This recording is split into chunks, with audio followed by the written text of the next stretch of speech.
우리 지난주에 배웠던 내용도 잠깐 살펴보도록 하겠습니다. 우리 보내드린 문제 한번 보시고요. 마가복음 지금 두 번째입니다. 우리 지난주에 마가복음 2장, 3장 두 장 말씀 나누는데요. 첫 번째 문제 보시면 예수님께서 가버나움에 있는 집에 들어가셨다는 소문을 듣고 많은 사람들이 들어설 자리가 없을 만큼 모이게 됩니다. 이때 예수님께서 그 모인 사람들에게 도를 말씀하셨다라고 하는데요. 이 도는 무엇을 말하는 것인가요? 마가복음 2장 2절에 보면 이 도라고만 번역을 했지 이게 뭔지 정확하게 설명이 안 돼 있죠. 이 원어상으로는 로고스라고 제가 말씀드렸어요. 로고스란 말을 많이 들어보셨을 거예요. 말씀이란 뜻입니다. 로고스. 철학에서도 로고스, 모든 것의 근원을 설명할 때 로고스 이렇게 설명하거든요. 그러니까 하나님의 어떤 말씀, 어떤 근원적인 말씀을 표현할 때 로고스란 말을 쓰거든요. 그래서 예수님이 전도하러 오셨다. 전도라는 게 도를 전하러 오셨다. 그렇게 번역을 하는데 사실은 하나님 말씀을 가르치고 전하는 겁니다. 그 속에 하나님의 구원 계획이 있고 또 죄인을 구원하는 그런 이야기가 있기 때문에 죄인이 구원받는 것은 기쁜 얘기니까, 기쁜 소식이니까 그걸 복음이라고 보통 얘기하거든요. 그래서 이 복음이라고 말하기도 하지만 사실은 하나님 말씀을 의미하는 것입니다. 이 도라고 표현하는 것은 하나님 말씀. 그래서 이 도를 전한다 할 때 전도라고 되죠. 그래서 이 하나님 말씀은 구약의 근거를 두고 있잖아요. 이스라엘 백성들에게 주신 율법. 그래서 죄인을 구원하기 위해서 이스라엘을 언약 맺으셨고 이스라엘을 통해서 이방인을 구원하시는 것이 하나님의 계획이거든요. 그 전체를 하나님 말씀을 가르치는 것이라고 보는 겁니다. 그래서 이제 로고스, 도를 가르쳤다 하면 하나님 말씀을 가르쳤다. 그래서 그 말씀을 들으려고 많은 사람이 왔고 알아들은 사람들은 잘못된 것을 알기 때문에 회개하게 되고 회개하면 그 죄에 대한 문제가 해결될 때 그 치유하는 역사가 나타나요. 그게 이제 그 당시에 나타났던 병도 낫고 귀신도 떠나고 하는 그런 하나님 나라의 표적인데 표적. 제대로 알아들었다. 그걸 받아들인 사람들에게 나타나는 어떤 현상들이 뭐냐? 죄 문제가 해결되는 것입니다. 왜냐하면 회개하면 하나님께서 자기 백성들, 다 이스라엘 백성들이거든요. 이 유대 땅에 있었던 사람들이나 갈릴리 사람들은 하나님과 언약한 백성들이기 때문에 말씀대로 회개하면 회복되도록 계약이 돼 있어요. 그게 율법이에요. 그러니까 이 사람들이 그 말을 알아듣고 하나님 백성임을 인식하면서 회개하면 그 죄의 문제가 해결되는 거예요. 그 당시 이스라엘 사람들에게서는. 그게 이방인에게 전달되었을 때는 하나님을 믿고 예수를 믿는 믿음에 근거해서 말씀대로 살아야 계약이 성취가 되기 때문에 이방인들에게는 가르침의 내용이 반드시 먼저 앞서야 되는 거고 이 유대인들은요 이미 율법을 다 알고 있는 사람들이고 언약한 백성들이에요. 깨닫기만 하면 되는 거죠. 그래서 이제 도를 가르쳤다 할 때 이 하나님 말씀을 가르쳤다 하는 것을 먼저 인식을 하시면 좋겠고요. 그 다음에 두 번째, 한 중풍병자를 네 사람이 메고 예수님을 찾아왔지만 많은 사람들 때문에 들어갈 수 없어 지붕을 뜯어 그 침상을 달아내리게 됩니다. 이때 예수님께서 그 믿음을 보시고 무엇이라고 말씀하셨나요? 근데 그 유명한 그 중풍병자 4명의 친구들이 침상에 들고 온 그 사건이에요. 이 사건이 이제 복음서마다 나오는데 이 사건의 가장 핵심된 내용이 뭐냐면 죄사함을 얻게 하는 것을 알게 하려고 이 사건이 등장하게 되는 거예요. 그래서 이제 중풍병자를 데리고 왔는데 예수님은 그 믿음을 보시고 네 죄사함을 받았다 이렇게 말씀하신 거예요.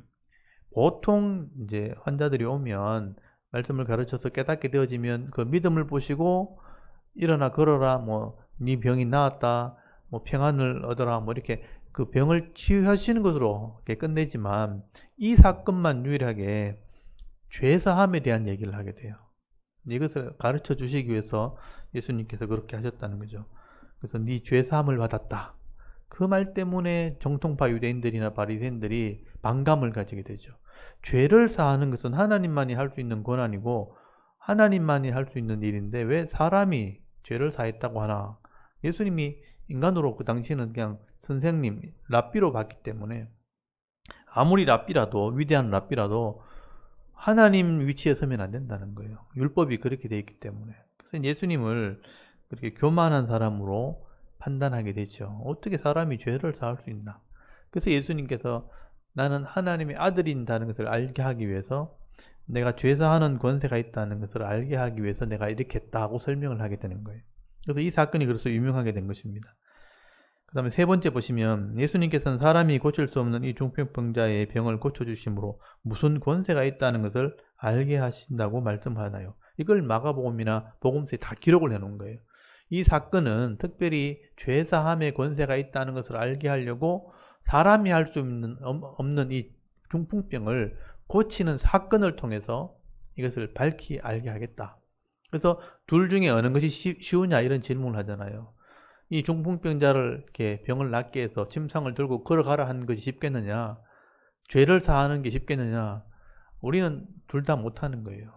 너희는 못하지. 나는 둘 다 할 수 있는데, 그냥 병만 고쳐주면 병을 낫게 하는 어떤 기적만 사람들이 보지, 죄가 사해졌다는 걸 모른단 말이에요. 그래서 죄를 사했다는 것을 증거하기 위해서 너희들이 할 수 없는 중풍병을 낫게 하겠다는 거예요. 그럼 둘 다 증명이 될 수 있다. 그렇게 예수님께서 말씀하신 거예요. 그래서 침상을 들고 자리에 있어 일어나 걸어가라 할 때 죄사함을 받았기 때문에 이 병이 낫게 된 거다. 그래서 이제 병을 낫게 하셨다 하고 말씀하신 거예요. 그래서 나는 죄사함의 권세가 있다는 것을 너희들이 알 수 있도록 내가 이걸 가르치기 위해서 이렇게 했다. 이 사건이 이제 특별한 사건이기 때문에 마가가 기록을 하고 있는 겁니다. 그 다음에 이제 네 번째 보시면, 예수님께서 이제 세관에 앉은 알페오의 아들 레위를 보고 나를 따르라고 말씀하시므로, 이 레위는 예수님의 제자가 되죠. 이 레위의 헬라식 이름은 무엇인가요? 그래서 레위라고 이름을 하면 또 이 사람이 누군가 좀 이렇게 잘 모르시는 분들은 또 이렇게 의심할 수 있죠. 레위가 유대식 이름입니다. 그래서 이 레위가 헬라 문화권, 로마가 지배를 했기 때문에 헬라 문화권에서는 이름을 두 개를 사용하죠. 헬라식 이름, 그게 마테우스, 마테라는 이름이에요. 네, 그래서 이 레위, 유대인들 속에서는 레위라고 이름을 부르지만 일반 직장에서나 다 마테라고 불렀던 겁니다. 그래서 이제 마테를 레위라, 그래서 이제 마가복음에는 유대식 이름을 기록하고 있다는 것을 아시면 되죠. 그래서 이제 이 중풍병자가 죄사함의 권세를 있다는 것을 알게 하는 사건과 레위가 부름받는 사건이 항상 붙어 나와요. 왜냐하면 이 마태는 세관이 앉은 세리이기 때문에 그 당시에 죄인이라고 여김받는 사람인 거예요. 그래서 예수님이 이 사람을 불러서 제자를 삼으면서 식사를 하시게 되죠. 죄인들이 함께 모였을 때 비난을 받습니다. 그래서 이제 내가 죄인을 부르러 왔다, 이게 내 사명이다, 내 할 일이다 하는 것을 가르쳐주기 위해서 그 식사하는 사건을 일부러 기록해 놓은 거예요. 이게 마태와 식사하는 사건이 다른 복음서에 계속 나옵니다. 예, 마태, 마가, 누가복음에 다 나옵니다. 이렇게 기록해 놓은 이유가 뭐냐면 죄를 사하는 것과 죄인을 부르러 오는 사건이 같은 의미잖아요. 그래서 일부러 두 사건을 항상 같이 설명을 하는 거예요. 다른 복음서에도 똑같이 설명이 되어 있습니다. 그래서 여기 5번에 보시면 예수님께서 이 레위의 집에서 세리들과 식사를 하실 때 바리새인들은 예수님이 죄인들과 함께 먹고 마신다고 비난을 하게 됩니다. 이때 예수님께서는 난 의인을 부르러 온 것이 아니라 무엇을 부르러 왔다 이렇게 말씀하시나요? 죄인을 부르러 왔다 하는 말을 일부러 하시는 거예요. 그래서 중풍병자를 고치면서 죄사하는 권세를 알게 하려고 한다. 그리고 내가 죄인을 부르러 왔다는 것을 말씀하게 되는 것이죠. 그래서 이 마태를 부르는 과정 속에 이 마태가 직업이 세리였고 이 죄인으로 인정받는 사람이기 때문에, 그래서 이제 이 마태가 그날 직장을 그만두면서 그 같은 동료들과 함께 마지막 작별 인사를 하려고 식사를 한 거거든요. 그래서 예수님 그 자리에 함께 참석을 했고, 그래서 율법에는 창녀나 세리라 이런 사람들과는 함께 교제를 할 수 없도록 되어 있습니다. 부정한 자로 여기기 때문에, 죄인이 부정한 자들이거든요. 그래서 율법에는 그렇게 하면 안 된다고 되어 있는데 예수님은 서슴없이 식사를 하시니까 바리새인들은 율법을 어겼다고 본 거죠. 왜 죄인들과 함께 먹고 마시냐. 그래서 하나는 모르고 하나는 그러니까 하나님 말씀의 의미를 제대로 깨닫지 못한 거죠. 하나님의 율법은 이웃을 사랑하는 법인데 죄인이라고 해서 내가 정죄를 해버리면서 내가 격리를 시킨다는 것은 내 자만 교만이 되는 겁니다. 그래서 하나님의 뜻은 똑같은 죄인들이기 때문에 사랑하고 섬기기를 원하는 법을 주신 건데 그 법을 이해를 못하니까 그 법을 가지고 저 사람은 죄인이니까 저 사람은 격리시켜야 돼. 정죄를 내버린 거죠. 그러니까 아예 분리시켜버린 거죠. 근데 그게 이제 우리의 잘못된 생각이라는 거예요. 그래서 우리가 공동체, 교회 공동체도 마찬가지입니다. 율법이란 게 있지만 뭐 한 주일 교회를 못 나왔다. 저 사람은 주의를 지키지 않았다.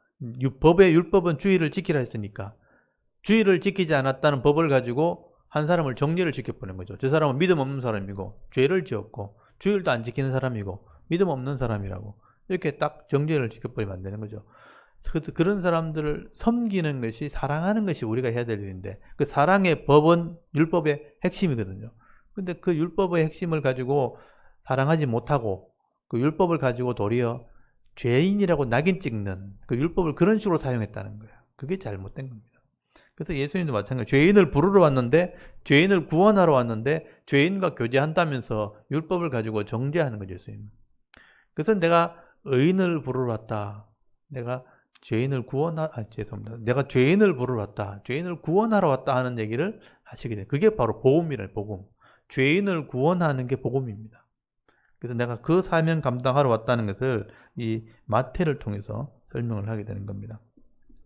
그래서 내가 죄인을 부르러 왔다. 그래서 이 건강한 사람은 의사가 필요 없듯이 병든 사람이 의사가 필요하듯이 죄인에게 메시아, 구원자가 필요한 것이죠. 그래서 내가 죄인을 구원하러 왔다 하는 얘기를 이 사건에서 하게 되는 겁니다. 그 다음에 6번째, 당시 바리새인들은요 율법의 의미를 제대로 깨닫지 못하고 그 율법을 가지고 도리어 예수님과 제자들이 금식도 하지 않는다고 비난을 하게 됩니다. 이때 예수님께서는 내가 말씀의 의미를 깨달아 변화되어야 한다는 것을 가르쳐 주시기 위해서 새 포도주는 어디에 담아야 한다고 말씀을 하셨나요? 새 포도주는 새 가죽 부대에 담아야 된다. 낡은 가죽 부대에 담아 놓으면 이 포도주가 발효할 때 팽창이 되기 때문에 터져버린다. 못 쓰게 된다. 그래서 포도주도 버리고 가죽 부대도 못 쓰게 될 것이다. 그래서 이제 이걸 비유로 설명한 것이죠. 그래서 이 새 포도주는 새로운 은혜를 말하는 거예요. 새로운 은혜를 받으려면 내 자신이 옛 죄의 생각을 버려야 되는 거예요. 그리고 새로운 마음을 가져야 되는 거죠. 거듭난 마음을 가져야지만 새 은혜가 합당하게 되는 겁니다. 근데 그 당시에 바리새인들은 하나님 말씀의 의미를 제대로 깨닫지 못했어요. 하나님 백성으로서 이 말씀을 깨달아 사랑하고 섬기는 삶을 살아야 되는데 하나님 말씀을 깨닫지 못하고 여전히 이 말씀을 가지고 정죄하는 도구로만 자기 지위, 지도자라는 또는 종교 지도자라는 어떤 권위, 지도자라는 그 위치를 가지고 말씀을 정죄하는 도구로만 사용하는 거예요. 말씀을 깨닫지 못한 거죠. 말씀을 제대로 깨달았다면 제대로 가르치고 자기도 변화되어지고 예수님을 섬겨야 되는 겁니다. 그런데 말씀을 깨닫지 못하니까 예수님을 정죄하려고 그러고 죄인들을 말씀을 가지고 자꾸 이제 책망하는 도구로만 사용하게 된 것이죠. 그래서 그렇게 변화되지 못하면 새 은혜가 임하게 될 때 너희들이 낡은 부대를 가지고 있으면 변화되지 못하면 너희들이 이 말씀을 통해서 도리어 망가지게 될 거다. 심판을 받게 될 거다. 그러니까 가죽 부대가 터진다는 것은 말씀에 의해서 심판을 받는 것이나 마찬가지죠. 그래서 이제 새 가죽 부대를 만들어야 된다. 이 말은 내가 변화되어야 된다. 이런 말이에요. 하나님 말씀을 깨달아서 내가 변화되어야지만 이 새 은혜를 내가 받아들일 수 있다. 그래서 복을 받게 되는 것이고 은혜를 누리게 되는 겁니다. 이해가 되시죠? 그 당시에 경직되어 있고 말씀을 제대로 깨닫지 못하고 율법을 하나님 말씀을 그냥 사람들을 가두는 도구로만 사용하는 말씀을 제대로 실천하지 못하는 그런 사람들의 마음들을 낡은 가죽 부대로 비유한 거예요. 그러니까 내가 예수님이 실제로 오셔서 말씀의 의미를 막 해석하고 가르칠 때 죄인들과 함께 교제하고 그들을 전도하려고 할 때 이걸 못 받아들이는 거예요. 그러니까 이 낡은 부대는 그게 터져버리는 거죠. 너희들이 변화되면 이 새 은혜를 받아들여서 말씀대로 순종하게 되죠. 쓰임받게 되죠. 그러면 복을 받게 되는 겁니다. 그래서 너희들이 변화되어야 된다는 것을 새 가죽 부대로 표현하고 있는 거죠. 이해되시죠? 오늘도 그것도 필요한 것이죠. 새로운 변화된 마음들이 있어야지만 이 예수님의 말씀대로 순종할 수도 있고 은혜를 누리게 되는 겁니다. 그래서 이 새 포도주는 새 가죽 부대에 담아야 된다. 이게 이제 세상 사람들도 다 알아가지고 있잖아요.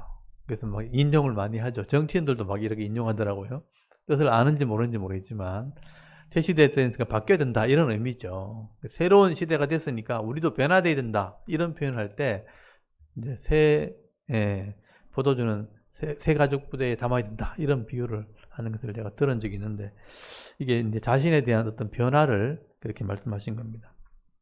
그 다음 7번째, 바리새인들은 율법의 의미를 잘 모르기 때문에 이 율법을 가지고 사람을 정죄하는 도구로 사용하게 됩니다. 그래서 안식일에 배가 고파 미리 싹을 까먹는 제자들을 비난하고요. 또 안식일에 손 마른 자를 고쳐주신 예수님을 정죄하게 됩니다. 이때 예수님께서 안식일에 해야 할 일들이 무엇인지를 말씀을 해주시죠.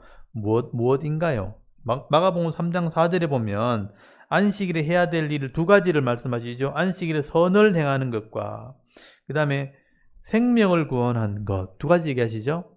어느 것이 옳으냐, 선을 행하는 것, 악을 행하는 것, 또 생명을 구하는 것, 또 죽이는 것. 예수님은 제자들과 함께 말씀을 전하시잖아요. 죄인을 구원하는 일이죠. 근데 그거 일하려고 다니다가 밥 먹을 겨를이 없는 거예요. 그래서 배가 고파서 미리 싹을 까먹었단 말이에요. 근데 그게 주의를 범했다. 율법의 주의를 지켜야 된다는 율법이 있죠. 그 율법의 주의를 지키라는 의미는 내가 하나님을 예배하고 가난한 자를 돕고 말씀대로 행하는 삶을 사는 게 주의를 지키는 거거든요. 예수님 그 일을 열심히 하고 있는데 미리 싹 까먹었다고, 일했다고, 추수했다고, 그렇게 율법을 어겼다고 정죄하는 도구로 율법을 사용한 거예요. 그렇죠? 그러니까 이게 죽이려고 한 거잖아요. 그러니까 악을 행한 거죠. 사람을 미워하고 죽이려 했으니까. 그러니까 사람을 살리는 것과 죽이는 것 어느 것이 옳으냐? 그럼 제자들이 옳은 거죠. 예수님이 옳은 거잖아요. 근데 그걸 판단이 안 되는 거예요. 율법만 딱 들고 있는 거예요. 이건 율법은 주일날 일하면 안 된다. 이것 딱 있는. 주일날 돈 쓰면 안 된다. 이것만 딱 들고 있는 거죠. 돈 쓰는 거 딱 보고 네 믿음 없네. 이렇게 죄 지었네. 회개해라. 이렇게 얘기하는 거죠. 그게 이웃을 사랑하는 게 아니잖아요. 그 사람을 도와주는 거죠. 그게 율법을 지키는 거고 또 말씀을 제대로 이해한 겁니다. 만약에 이제 실수한 사람이나 또 잘못한 사람을 발견했을 때 법대로 그들을 권면하는 게 맞는 거지. 저 사람 죄인이다, 죄지었다, 잘못됐다. 그리고 소문내는 건 잘못한 거죠. 그 사람을 죽이는 겁니다. 악을 행하는 거죠. 마찬가지로 손 마른 사람을 고쳐주는 것은 생명을 살리는 거죠. 근데 주일날 생명을 살리는 일을 했는데 주일날 일했다고 환자를 이제 의사로 치면 환자를 이렇게 보는 일을 했다. 주일날 일을 했다. 주일을 범했다. 예수님 잘못했다. 정죄한. 율법을 가지고 예수님 정죄한 거잖아요. 근데 주일날 생명을 살리는 일을 해야 되는 건데 그 일을 한 것을 율법을 가지고 정죄를 해버리면 그 사람이 악을 행하게 되는 것이고 죽이는 일을 하는 것이죠. 그럼 그 사람이 율법을 어긴 거고 이제 안식일을 범하게 되는 거예요. 그러니까 이렇게 말씀을 깨닫지 못하는 바리새인들은요, 직분이나 어떤 말씀만 가지고 있는데 그거 가지고 다른 사람을 잘못을 지적하는 도구로만 쓰는 거예요. 이게 진짜 말씀을 어중간하게 아는 사람들은 그렇게 되는 거예요. 말씀을 제대로 알면 말씀대로 선을 베풀고 말씀대로 권면도 하고 말씀대로 다른 사람을 섬기는 거죠. 그게 말씀을 지키는 겁니다. 그래서 이제 마가가 지적하고 있는 게 뭔지 아시겠죠? 예수님께서 이런 잘못된 일을 하는 안식일을 지키지 못하는 사람들에게 이게 안식일을 지키는 거다. 오늘날로 이게 주일을 지키는 거다. 그렇게 얘기하는 거예요. 그래서 이제 안식일에 선을 행하는 것과 악을 행하는 것, 생명을 살리는 것과 또 죽이는 것, 어느 것이 옳으냐? 선을 행하는 것과 생명을 살리는 것이 옳다. 그러면 그 일을 하면 되는 거예요. 그래서 안식일에 할 일, 선을 행하는 것, 생명을 살리는 것. 이제 생명을 살리는 게 내 자신의 영혼을 회복시키는 것. 예배거든, 예배. 그래서 예배를 드리는 거예요. 잘못된 것은 회개하고 말씀으로 치유받아서 믿음으로 결단해서 그것을 다시 순종할 수 있도록 기도하고 회복되는 거죠. 힘을 얻는 거죠. 그게 회복이죠. 또 낙심해 있는 사람들을 찾아가서 위로해주고 잘할 수 있도록 잘못된 것을 이렇게 권면해주고 또 이렇게 바로 할 수 있도록 힘을 내도록 이렇게 섬겨주는 것. 그래서 환자를 진방한다든지 아니면 교회에 나오지 못하는 사람이 있으면 이렇게 가서 위로해주고, 그게 이제 주일날 해야 될 일이죠. 그래서 함께 교제하고 또 공동체 속에 예배 드리는 사람들 중에서도 어려움 당해서 온 사람이 있으면 같이 이제 도와주기도 하고 구제도 하고 또 배고픈 사람이 있으면 먹이기도 하고 그렇게 하는 거예요. 식사도 대접하고 같이 교제하고 기쁨을 나누고, 그게 주일날 해야 될 일입니다. 근데 예배 드리면서 같이 이렇게 서로 회복하기를 원하면서 이렇게 교제하는 것이지, 막 붙어 이렇게 막 여러 가지 일들을 맡아가지고 여기 뛰다니고 저기 뛰다니고 뭐 주일 지나고 나면 녹초가 되고, 그건 자기 죽이는 거예요. 자기 죽이는 거. 그렇게 하라고 주일을 주신 게 아니에요. 기관에서 많은 일들을 이렇게 만들어 놓고 그렇게 사람을 지치게 만드는, 그게 주일이 돼서는 안 되죠. 그래서 주일은 자기가 맡은 그 사람들 또는 교제하는 사람들끼리 잘 할 수 있도록 일을 나누는 것이지, 아예 기간을 만들어 놓고 사람들을 거기에 막 얽매이게 하는 것은 사실은 사람을 지치게 만드는 겁니다. 그래서 할 수 있는 만큼 하는 것이죠. 안 되면 일을 줄여야 되는 거고, 부서가 이제 많으면 어떻게 하면 효율적으로 일할 수 있는지 다양하게 섬길 수 있는 사람을 만드는 것이 교회가 해야 될 일이지, 그걸 가지고 막 한 사람 일 잘한다고 막 그렇게 여기 떠맡기고 저기 떠맡기고 이러면 그 사람 지쳐서 신앙생활 못합니다. 그래서 생명을 살리는 일을 해야 된다. 또는 쉬는 날이죠. 안식하면서 힘을 얻는 날이 주일이 돼야 된다. 그 개념만 가지고 이제 주일을 지키는 겁니다. 세상의 일을 쉬고 예배 드리면서 영혼의 힘을 얻고 육신에 또 강건함을 얻는, 그래서 가족들이 모여서 대화도 하고 서운했던 거 있으면 서로 얘기해주고 또 같이 식사도 하면서 또 자기가 할 일이 뭔지 또 생각도 하고, 그래서 가족끼리 교회 공동체끼리 모여서 예배 드리고 교제하는 거, 그거 주일날 해야 될 일이에요. 그것부터 하나씩 회복하시면 될 것 같습니다. 그래서 이제 안식일 논쟁이 3장에 나와 있고요. 그 다음에 8번에 보시면 바리새인과 헤롯 당원들, 이 정치인들이죠. 정치인들은 예수님의 말씀을 듣고도 회개하거나 자신을 돌아보지 않고 예수님을 어떻게 생각하나요? 그래서 이 안식일에 대한 책망을 듣고 이 사람들이 우리가 잘못했구나, 우리 주일날 생명을 살리는 일을 해야 되는데 잘못했구나, 이렇게 회개해야 되거든요. 근데 회개는 하지 않고 도리어 예수님이 잘못됐다고 생각하는 거죠. 자기들이 정치인들이고 종교 지도자들이니까. 그래서 예수님을 죽이려는 의논을 했다고 되어 있어요. 죽여야 될 사람이구나, 감당 못할 사람이구나, 그 백성들을 혼란스럽게 만든다고 생각하는 거예요. 그래서 이 유대 종교 지도자들이죠. 그 당시에는 제사장들이고 서기관들이고 말씀을 가르치고 연구하는 사람들인데, 이런 사람들이 예수님의 가르침과 해석을 듣고 난 뒤에 회개한 것이 아니고 도리어 예수님을 죽일 생각을 한 거예요. 없애버리자 아예.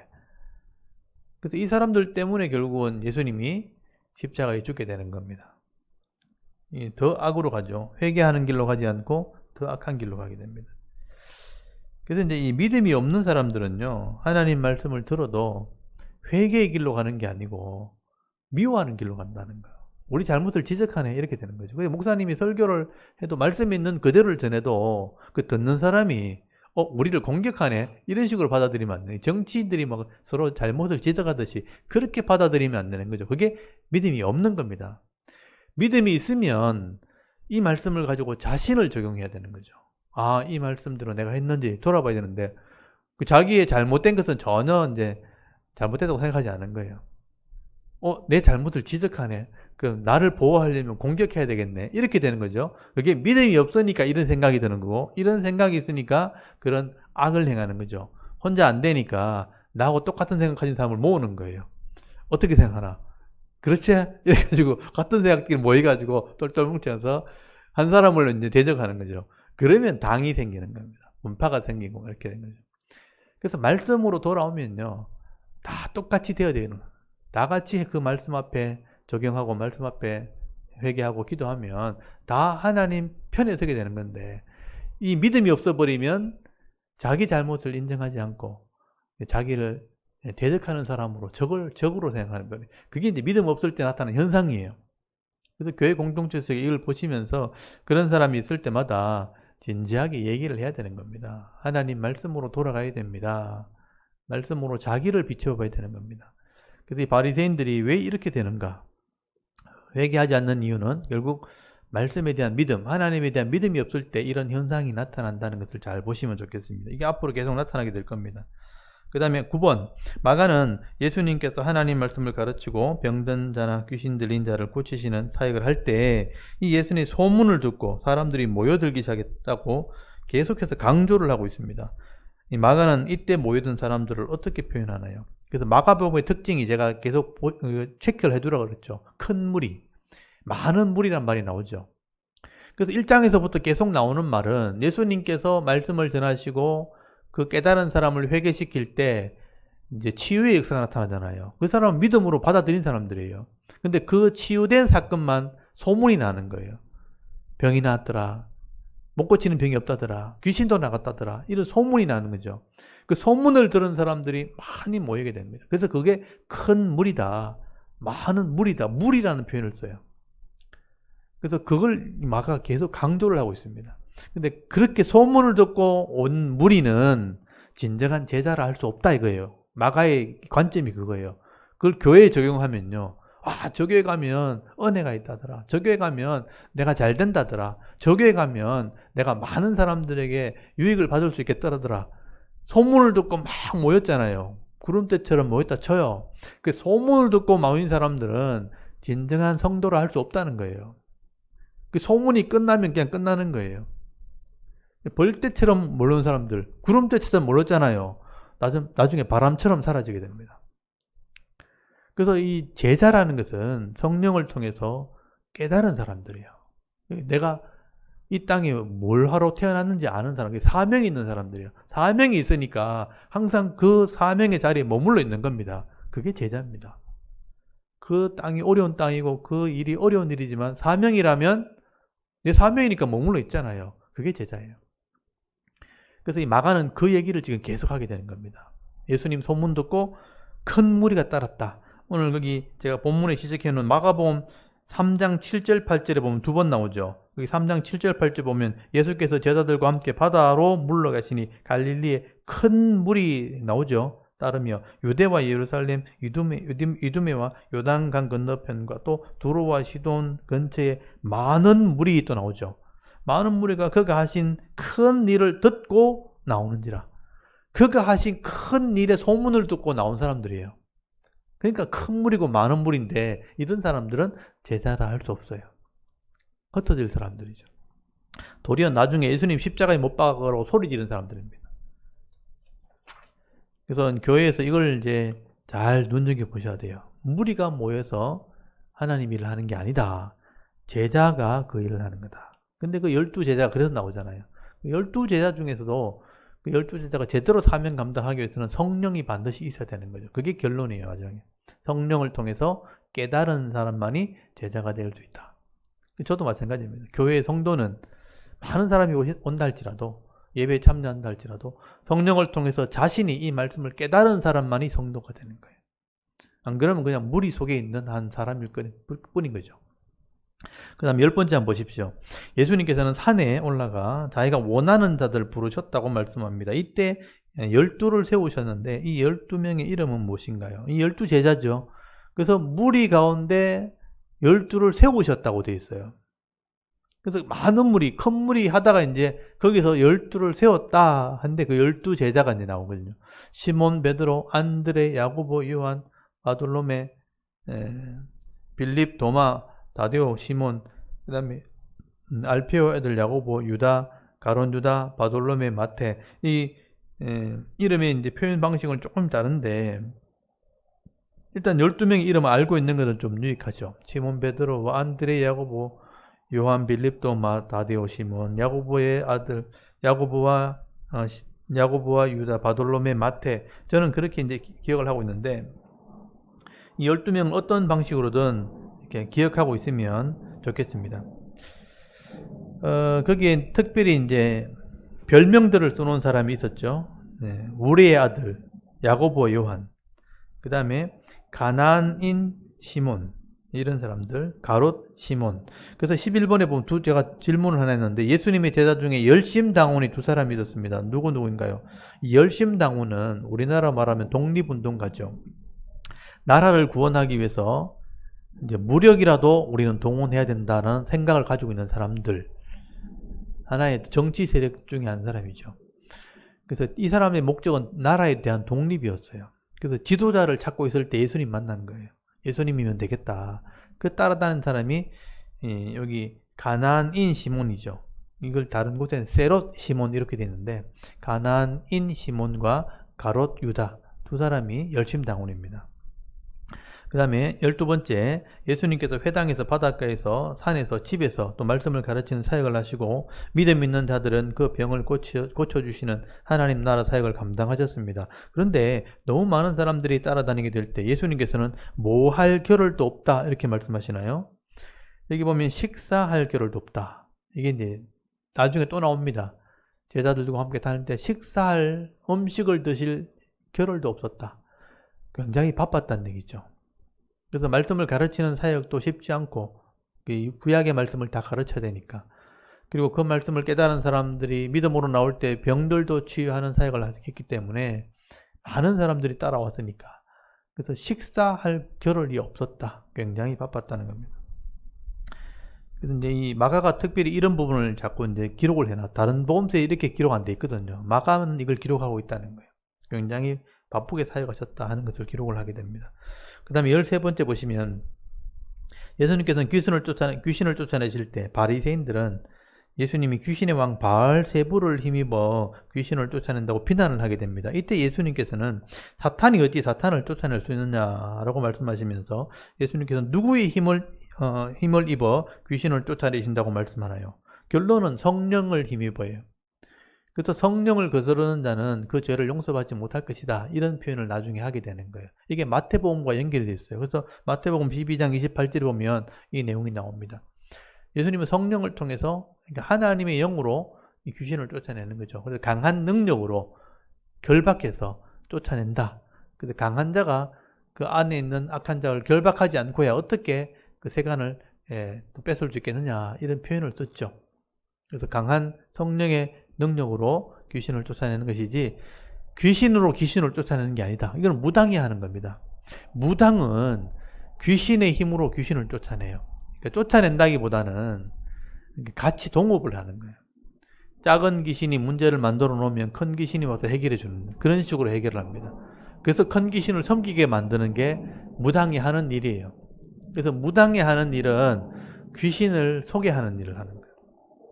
그래서 굿을 하죠, 굿. 보통 문제가 생기면 보통은 무슨 부적을 쏜다든지 아니면 뭐 애군을 뭐 액땜이라 그래가지고 뭐 하는 게 뭘 시켜요. 뭘 시켜서 이렇게 하면 된다 뭐 이렇게 하는데, 이게 문제가 크다고 생각하면 굿을 해라 그래요. 굿이 뭐냐면 온갖 귀신 다 불러와가지고 그 사람 이렇게 문제 해결해 준다는 거예요.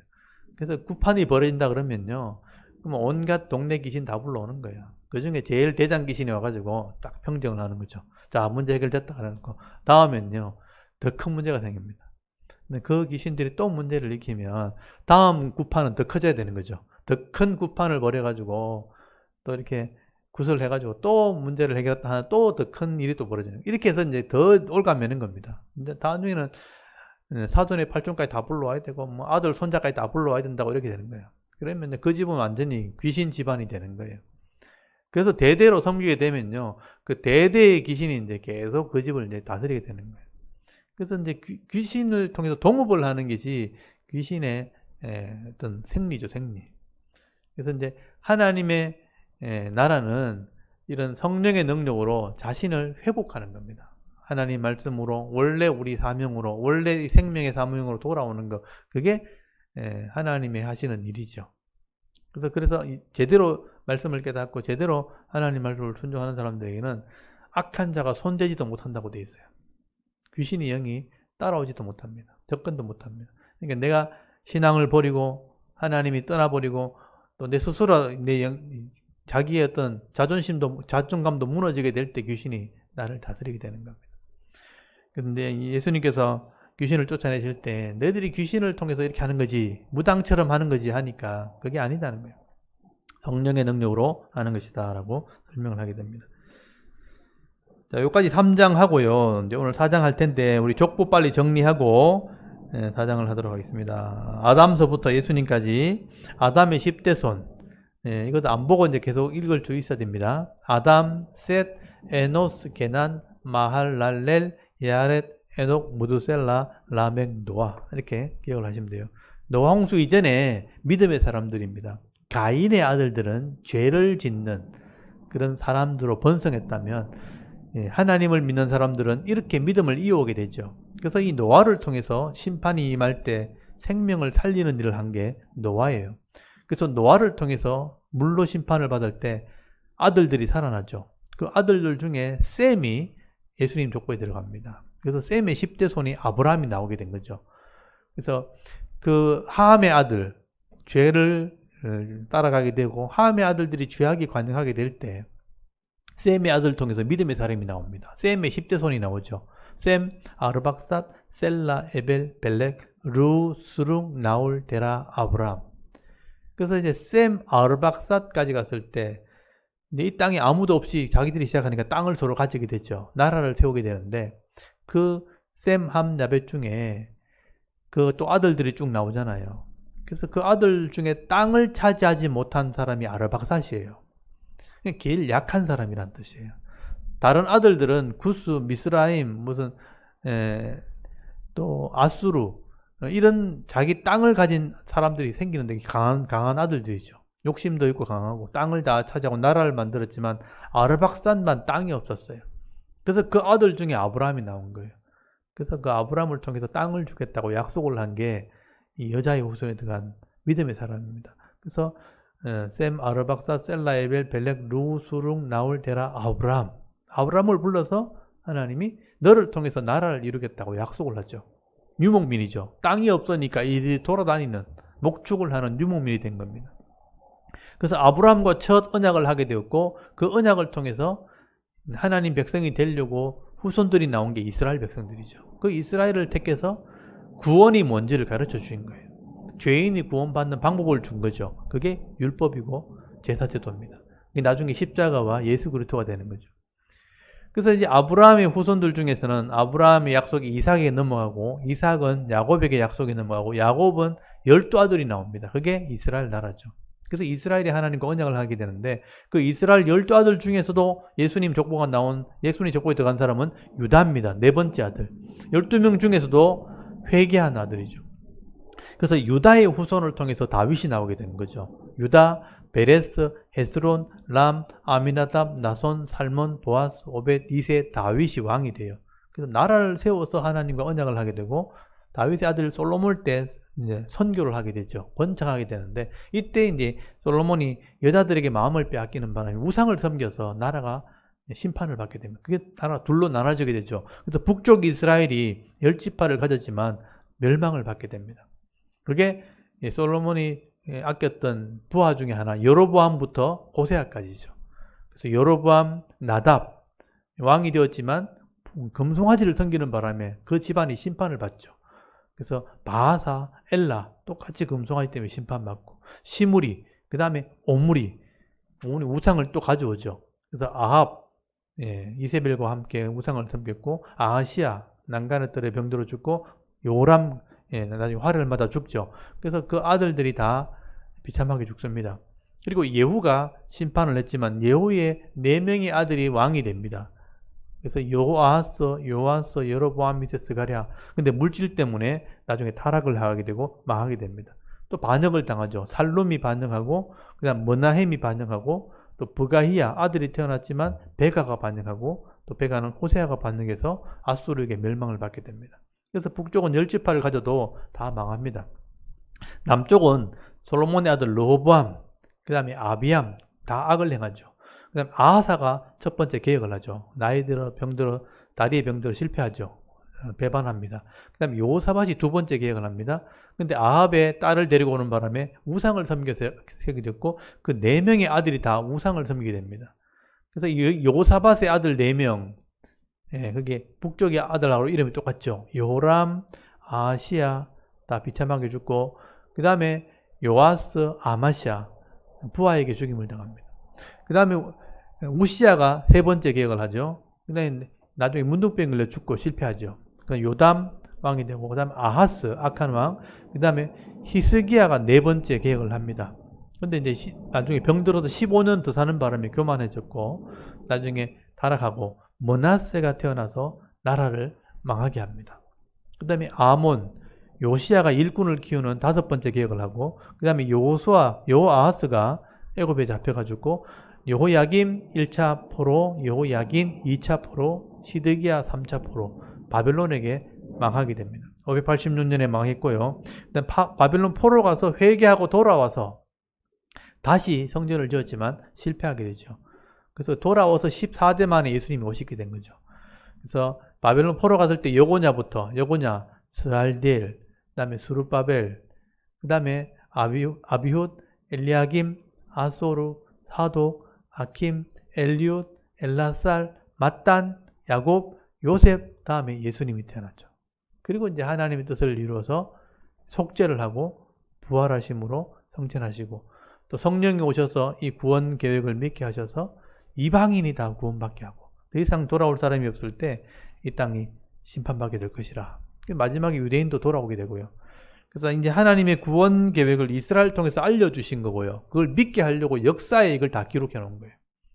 그리고 예수님이 실제 구원을 이루셨고, 성령을 통해서 우리 이방인들에게 이 말씀을 가르치고 구원 계획을 믿게 해서 구원하시는 겁니다. 이게 하나님의 구원 계획이죠.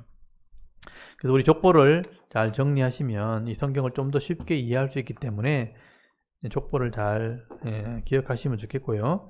그 다음에 이제 오늘 해야 될 본문으로 돌아가서 이제 마가복음 4장을 한번 보시기 바랍니다.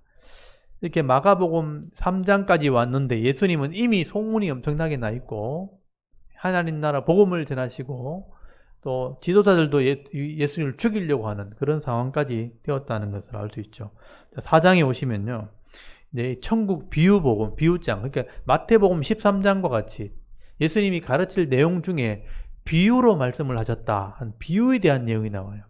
그래서 10불인 자의 비유, 또 겨자씨 비유, 이런 게 나옵니다. 그래서 하나님 나라를 비유로 설명하셨다. 여러분 4장 1절 한번 보십시오. 예수께서 다시 바닷가, 이 지금 장소가 또 바뀌었죠. 저는 3장 20절에는 집에 모였죠. 그리고 3장 7절에는 바다에서 물러가서 갈릴리 호수에 갔다. 갈릴리 근처에 갔다. 그러니까 예수님은 바다에도 가시고 산에도 가시고, 3장 13절에는 산에 올라가셔서 제자를 부르시죠. 그러니까 집에서도 가르치시고 바다에도 가르치시고 때로는 들판에도 가르치시고, 오늘 4장에는 들판이 나올 겁니다. 그래서 가는 곳마다 가르치는 사역을 하게 돼요. 근데 많은 무리가 따라왔다는 것은 마가복음의 특징입니다. 그래서 4장 1절에 예수께서 다시 바다로 가셨는데 거기서 가르치시니까 큰 물이 또 나왔죠. 이것도 표시해 놓으시고, 큰 무리가 모여들거늘 예수께서 바다에 떠 있는 배에 올라앉으시고 온 무리는 바닷가 육지에 있더라.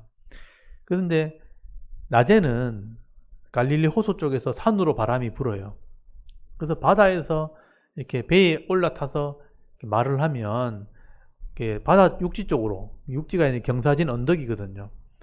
경사진 언덕이니까 우리 극장에 가면 비스듬하게 생긴 의자처럼 그렇게 앉아있으면 이 바다 쪽에서 말을 하면 말소리가 들린단 말이에요.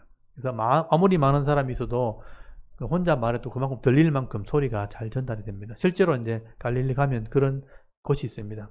여기서 말씀을 전하셨다는 거죠. 그래서 배에 올라앉아서 바닷가에 앉아서 배에 앉아서 말씀을 전하시게 되니까, 이들에 보니까 이에 예수께서 여러 가지 비유로 가르쳤다고 돼 있죠. 비유를 설명합니다. 그 가르치시는 중에 그들에게 이르시되 들으라, 씨를 뿌리는 자가 뿌리러 나가서 뿌리를 들어는 길가에 떨어지매 새들이 와서 먹어버렸고, 이게 이제 씨 뿌린 자의 비유죠. 5절은 들어는 흙이 얇은 돌밭에 떨어져 흙이 깊지 아니하므로 곧 싹이 나오나 해가 돋은 후에 타서 뿌리가 없으므로 말랐고. 그래서 이제 돌밭, 아까는 길가, 그 다음 돌밭, 그 다음에 7절에 덜어는 가시떨기에 떨어짐에 가시가 자라 기운을 막음으로 결실하지 못하였고 또 덜어는 좋은 땅에 떨어짐에 자라 무성하게 결실하였으니 30배, 그 다음에 60배, 100배가 되었느니라. 네, 비유로 설명했죠. 씨를 뿌리는 비유입니다. 네 가지 떨어지는 곳이죠. 길가, 돌밭, 가지떨기, 좋은 땅. 이걸 비유로 말씀하신 거죠. 이게 마음밭에 대한 비유입니다. 마음의 말씀이 떨어졌을 때 이런 마음의 상태에 따라서 결실이 달라진다. 10절에 보시면 예수께서 홀로 계실 때 함께한 사람들이 12제자와 더불어 이 비유에 대하여 물으니 그 당시는 못 알아들었다는 얘기죠. 이게 뭡니까? 물어보니까 이르시되 하나님 나라의 비밀을 너에게 주었으나 외인에게는 모든 것을 비유로 하나니. 여기 보면 하나님 나라의 비밀이라고 돼 있죠. 그러니까 하나님 나라가 어떤지를 잘 모른다. 사람 잘 모르니까 이걸 비밀이라고 말하는 거예요. 그러니까 너희에게 줬는 데는 외인들에게는 못 알아듣겠다. 너희에게라는 것은 유대인들을 말하는 겁니다. 율법을 가지고 있는 사람들, 언약한 사람들, 너희들은 알아들을 수 있도록 비유를 한 거다. 너희들이 알아들을 수 있는 비유인데 외인들은, 이방인들은 잘 못 알아들을 거다.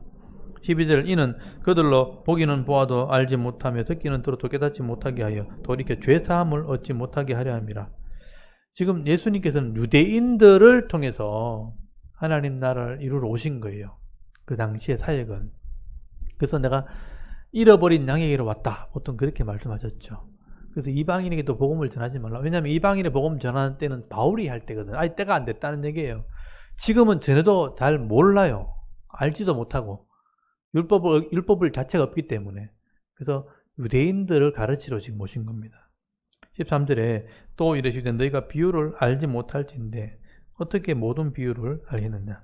이 비유를 알지 못해야 되니까 마음밭의 비유를 알지 못하면 다른 비유도 알지 못한다. 하나님 말씀이 마음에 떨어졌을 때 깨달아야 그것을 알 수 있잖아요. 이게 이해가 되어야 다른 말도 이해가 되는 거다. 이런 뜻이에요. 그러니까 이 마음에 깨닫는 것이 그만큼 중요하다는 뜻이에요. 14절에 이제 설명을 합니다. 뿌리는 자는 말씀을 뿌린 것이요. 여기 아까 3절에 씨를 뿌렸다고 돼 있잖아요. 이 씨는 바로 말씀이다. 이런 의미죠. 씨를 뿌렸다는 것은 말씀을 뿌리는 것이라. 말씀이 길가에 뿌려졌다는 것은 이들을 가리킴이니 곧 말씀을 들었을 때 사탄이 적시 와서 그들에게 뿌려진 말씀을 빼앗는 것이요. 그러니까 길가밭이라는 것은 하나님 말씀을 듣기는 하는데 사탄이 그 말씀을 못 믿게 한다는 거예요. 다 빼앗아 간다. 이런저런 마음을 줘가지고 못 믿게 하는 거예요. 말씀 자체를 다 빼앗아 가버리면 이거는 뭐 자라지도 못하고 변화가 없는 거죠. 열매가 없죠. 16절에 또 이와 같이 돌밭에 뿌려졌다는 것은 이들을 가리킴이니 곧 말씀을 들을 때 즉시 기쁨으로 받으나 그랬죠. 아, 이게 좋은 말씀이구나 하고 기쁨으로 받아들인 거예요. 그런데 그 속에 뿌리가 없어 잠깐 견디다가 말씀으로 인하여 환난이나 박해가 일어나는 때는 곧 넘어지는 자요. 넘어지는 자죠. 이게 감정적인 사람들이죠. 그러니까 하나님 말씀이 좋다는 건 아는 정도. 아, 좋다, 기쁘다, 괜찮네, 그 정도만 아는 거예요. 그게 내 마음속에 깊이 내려져서 아, 내가 잘못됐구나, 내가 회개해야 되는구나, 내가 이렇게 이런 것도 고쳐야 되는구나, 이까지 가지 않는 거예요. 그러니까 좋은 것만 아는 거죠. 근데 그걸 실제로 삶 속에서 해보려 하니까 안 되는 거예요. 이웃을 사랑하라, 부모를 공경하라, 뭐 사람들을 존중히 여기라, 좋은 말을 해야 된다, 이렇게 말은 알죠. 아, 좋은 말이다. 근데 집에 가서 해보려니까 안 되는 거예요. 부모님께 좋은 말을 하려고 그러는데 열받아가 안 되는 거예요. 막 싸워. 그러니까 아내나 남편들에게 서로 섬기고 사랑해야 되는데 섬길라 하는데 천불 나는 거예요. 잘못하는 게 자꾸 보이니까. 원래 믿음으로 나도 부족하기 때문에 내가 먼저 섬겨야 된다, 내가 먼저 용서를 빌고 사과해야 된다, 이게 문제거든요. 근데 그게 안 되는 거예요. 니는 이렇게 되니까 서로 니는 하다 보면 같이 싸우는 거예요. 하다가 뭐 폭발하면 맥살아지고 막 머리 쥐뜯고 난리 나는 거예요. 그래서 싸우고 나면 다음에 더 한대요. 이 감정이 이제 안 되는 거죠. 그래서 이제 이 감정적으로 신앙생활을 하는 사람들은 이 말씀을 가지고 자기에게 적용을 하지 않아요. 뿌리가 없는 거예요. 뿌리가 없으니까 이 말씀 지키려고 하다가 환란이 생기거나 반박을 당하거나, 여기 보면 박해, 핍박이 들어오면 그냥 말씀 버려버리는 거예요. 그러니까 넘어진 자가 되는 거예요. 이게 돌짝밭이에요. 뿌리 없는, 위에만 흙이 있고 내 속에는 돌이 있는 거죠. 뿌리가 없으니까 실족하는 자, 넘어지는 자가 되는 겁니다. 그래서 대부분 교회 성도도 이런 사람이 많다는 거예요. 그러니까 말씀을 들으려고 하긴 하는데 실제로는 내 마음속에서 진정한 묵상이나 깨달음이 없으니까 잘 안 되는 거죠. 실천이 안 되는 거죠. 그러니까 또 실족하고 또 넘어지고 이렇게 하는 거예요. 그리고 18절에 보면 가시떨기 나오죠. 가시떨기에 부러진 자니 이들은 말씀을 듣기는 하되 세상의 염려와 재물의 유혹과 기타 욕심이 들어와 말씀을 막아 결실하지 못하게 하는 자라. 그러니까 말씀을 듣고 깨닫기는 해요. 아, 내가 이렇게 살아야지, 결단까지 했는데 함께 뭐가 들어오냐면 세상의 염려, 이렇게 이런 문제가 생기는데 어떻게 하지? 또 재물에 대한 욕심, 세상에 돈 벌려면 이런 쪽도 해야 된다는데, 거짓말도 좀 해야 되고 사기도 좀 치고 해야 되는데, 악한 자를 좀 용서해주고 이렇게 해야 되는데, 또 기타 욕심이니까 여러 가지 세상에서 자리를 차지하고, 또 내가 이득을 얻으려면 내가 저 사람도 잘 보여야 되고, 아부도 좀 해야 되고, 술도 한잔 해야 되고, 모임에도 참여, 이렇게 막 여러 가지가 있는 거예요. 그러니까 말씀대로 하는 것도 맞는데 이것도 있는 거죠. 양다리라 그래요. 양다리. 양다리가 있으니까 이게 나를 더 무너뜨리는 거예요. 말씀대로 하려는 것을 무너뜨리니까 신앙은 있는데 결실은 없어요. 세상에 자꾸 밀리니까. 그래서 결실하지 못한 자, 이렇게 되죠. 결실은. 신앙은 있어요. 근데 결실은 없어요. 그래서 항상 힘든 거예요, 이게. 이게 양다리는요, 양면성인 거죠. 교회 오면 또 열심히 해요. 집사님이고, 장로님이고, 권사님이니까 교회 와서 열심히 막 해요. 세상에 나가면 또 세상에 또 열심히 또 해야 돼. 아부도 좀 해야 되고, 막 싹싹 해야 되고, 좀 또 뒷돈도 좀 찔러주고, 막 세상의 방식을 다 해야 돼. 그러니까 마음은 더 아파요. 이거 안 되는 줄 아는데 안 하면 안 돼. 이러니까 더 힘든 거예요. 아예 결단을 하고 믿음으로 견디고 하나님께 맡기고 이렇게 해야 되는데 하나님께 못 맡기는 거예요. 못 맡기니까 교회 일도 해야 되고 세상 일도 하니까 이 사람 더 바빠요. 한번 생각해 보십시오. 아예 세상을 끊어버리고, 끊는다는 표현은 좀 그렇지만 세상에는 내가 적당히 해야 될 부분만 하고 교회에 올인한 사람들은 신앙생활을 열심히 하니까 한쪽만 하면 돼. 근데 아예 신앙생활 안 하는 사람들은 교회를 아래 와도 교회에 신경 안 쓰고 세상 일만 하는 사람들은 세상 일만 하면 돼요. 근데 둘 다 하는 사람들은 더 복잡한 거예요, 이게. 교회에서도 열심히 해야 되고 세상에 나오면 세상 일도 또 열심히 해야 되니까 머릿속이 복잡한 거예요. 여기서는 좋은 척, 또 저기 가면 또 여기서는 또 안 그런 척, 이렇게 해야 되는 거죠. 그러니까 이게 너무 신앙생활이 너무 힘든 거예요.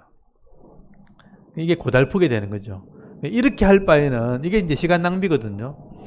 결실은 없는데 계속 신앙생활을 유지하려면 힘든 거예요.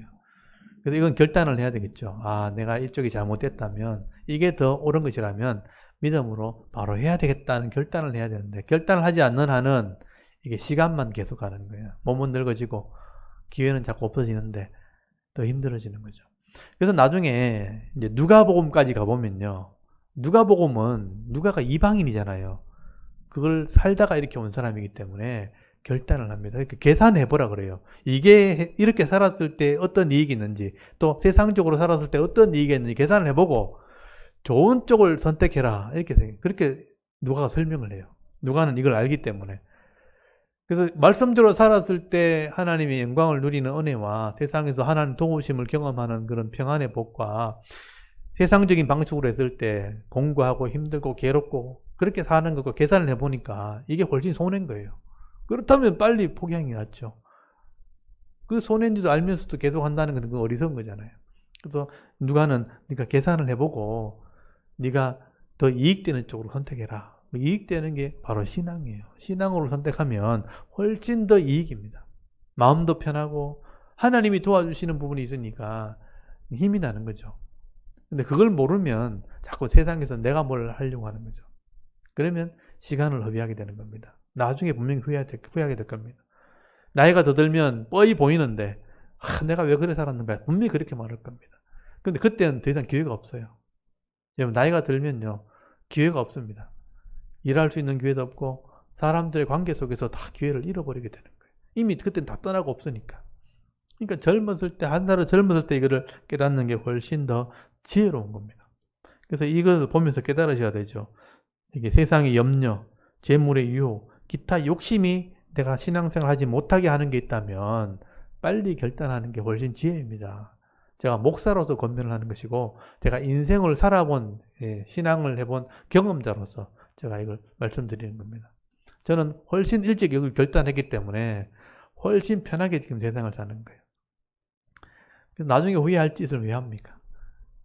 이거를 제대로 깨닫지 못하고 그냥 이렇게 사기 치듯이 말하는 사람한테 속아서 이렇게 제대로 신앙생활 못한 사람이 있다면 제대로 알아듣고 다시 한번 고민해 보십시오. 물론 이걸 잘못 경험 없이 가르치는 사람도 있겠지만 저는 경험하면서 가르치는 것이기 때문에 한번 잘 생각해 보십시오.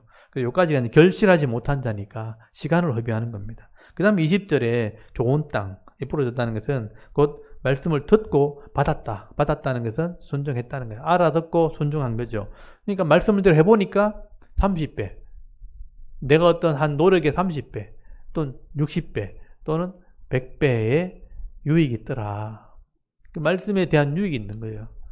그래서 관계를 좋게 맺었고 좀 힘들지만 용서도 빌고 겸손하게 사람들을 대하고 사랑하고 섬겼더니 돌아오는 게 훨씬 많은 거예요.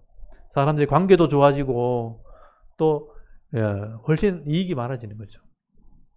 하나님이 도와주시니까 육적인 복도 있지만 영적인 복도 있는 거예요. 그러니까 30배, 60배, 100배 결실을 하게 되는 것이다. 이게 하나님 나라의 신앙생활이다. 그래서 하나님 나라를 비유한 거예요. 이렇게. 이것을 이해해야 다른 것도 이해하게 되는 겁니다. 말씀을 듣고 일단 깨달아야 되는구나.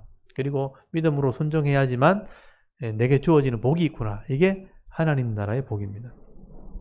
여기까지가 이제 마음밭의 비유, 씨 뿌린 자의 비유입니다.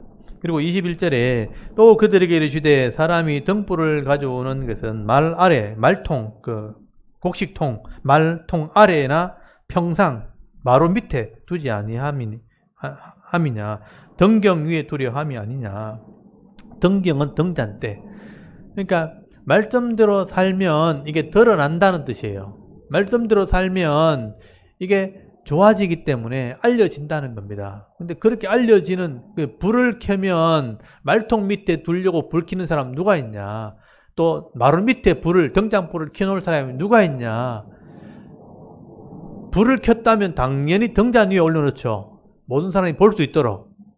그러니까 이거 하나님 입장에서 생각해 보세요. 하나님 입장에서 말씀대로 제대로 산 사람이 있어요. 그럼 하나님이 저 사람이 복을 주겠죠. 복을 주면 저걸 감추려고 복을 주겠냐. 드러내려고 복을 주지. 그러니까 내가 말씀대로 살면 반드시 알려진다. 드러나신다. 이런 뜻이에요.